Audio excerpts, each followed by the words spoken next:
শ্রীভূমি শহরের 14 নম্বর ওয়ার্ডের শম্ভুসাগর পার্কে দুটি উন্নয়নমূলক প্রকল্পের ভিত্তিপ্রস্তর স্থাপন করা হয়েছে আজ। প্রায় 94 লক্ষ টাকার কাজের সূচনা করলেন আসাম সরকারের পূর্ত, মিন, পশুপালন এবং পশু চিকিৎসা বিভাগের মন্ত্রী কৃষ্ণেন্দু পাল।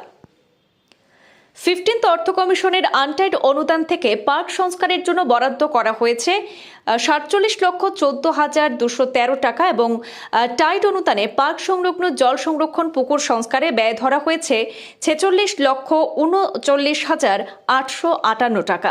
এই দুই প্রকল্পে পরিকাঠামো উন্নয়নের পাশাপাশি পরিবেশ সংরক্ষণ এবং জল ব্যবস্থাপনায় গুরুত্ব দেওয়া হয়েছে।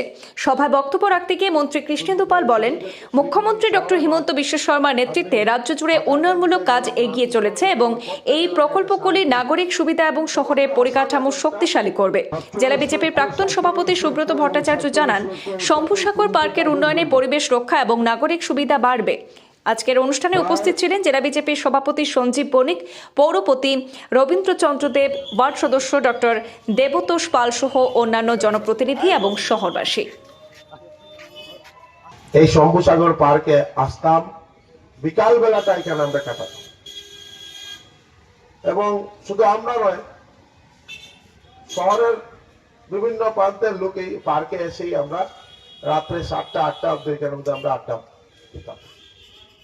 তখন খুব একটা আনন্দের মধ্যে আমরা সময় কাটাতাম। আর আমরা ওই সাইডে বিজয় মনিক স্যারের বাড়ির অপোজিটে ওই সাইডে আমরা সবাই মিলে আড্ডা দিতাম। ওইখানে না আসলে মনে হতো যেমন আজকে কি একটা অধুরা থাকে। আর এই শম্ভুসাগর পার্ক এই কংগ্রেসের পিরিয়ডে কিভাবে এটার উপর অত্যাচার হয়েছে আমরা সবাই দেখেছি। একটা সময় পার্কের সামনে দিয়ে যাওয়া মানে একটা বিপজ্জনক পরিবেশ।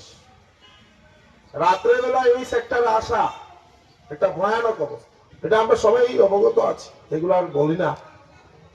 যেদিন থেকে পরিবর্তনের সরকার এসেছে সব দিকে পরিবর্তন এসেছে। শুধু যে শ্রীভূমি শহরে নয়, আপনি পাচারকান্দিতে গেল, রামকৃষ্ণনগরে গেল, প্রত্যেক এলাকায় একটা শান্তি, সমগ্র আসামে এখন একটা শান্তির বাতাবরণ।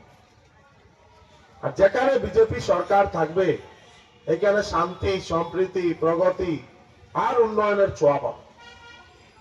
আজকে আসামের সঙ্গে ওয়েস্ট বেঙ্গলের তুলনা করলে ওয়েস্ট বেঙ্গলে কোনো মহিলা যদি দিনের বেলা অফিসে যান, উনি সুরক্ষিতভাবে যে বাড়িতে ফিরতে পারবেন কিনা না তার সন্দেহ আছে।